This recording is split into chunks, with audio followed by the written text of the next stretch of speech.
மீண்டும் திமுக ஆட்சி வந்தா ஆதரிப்பீங்களா? மாட்டேன்.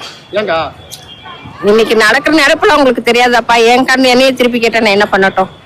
சொல்லணும்னா 1000 குற்றம் சொல்லலாம். ஆனா நாங்க திமுக ஆதரிக்க மாட்டோம். நாங்க திமுக தான், நாங்க திமுகவே ஆதரிக்க மாட்டோம். ஏங்க நல்லா பண்ணிட்டு இருக்காங்க. நல்லாவே பண்ணல, எதுவுமே நல்லா இல்ல. எது நல்லா பண்றாங்கன்றீங்க? என்ன நல்லது நடக்குது? இலவச பஸ் விட்டுருக்காங்க, மகளிருக்கு 1000 ரூபாய் கொடுக்குறாங்க, இலவச அரிசி கொடுக்குறாங்க, நிறைய பண்ணிருக்காங்க. அது போதுமா? அது மட்டுமே வாழ்க்கையா? அது மட்டுமே வாழ்க்கைனா சொல்லுங்க, நாங்க ஒத்துக்கிறோம். சொல்லுங்க, அது மட்டுமே வாழ்க்கையா? 1000 ரூபாய் எல்லாமே பண்ணிட முடியுமா? 1000 ரூபாய் எல்லாம் பண்ண முடியும்னா நாங்க ஒத்துக்கிறோம்.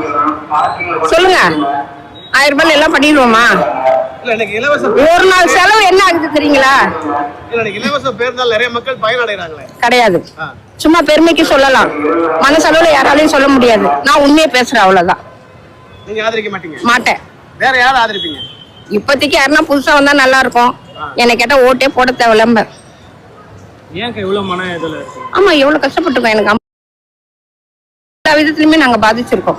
கலைஞர் ஐயா அவரோட ஸ்டாலின் ஐயா ஆட்சி நல்லா இருக்குன்னு மக்கள் சொல்றாங்க. இல்ல, எது நல்லா இருக்கு?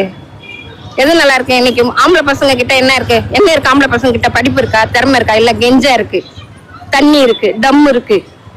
பொம்பளை பசங்க எதுனா ஒழுங்கமா இருக்கா? எல்லாமே கெடுத்தது யாரு? இந்த ஆட்சி சுதந்திரம் கொடுக்கறேன்னு எல்லாருமே கெடுத்து வச்சுட்டாங்க. நீங்க வேறப்பா வெயிட்டர்ஸ்ல கலப்பாதீங்க. அக்கா, மீண்டும் திமுக ஆட்சி வந்தா ஆதரிப்பீங்களா? மாட்டேன்.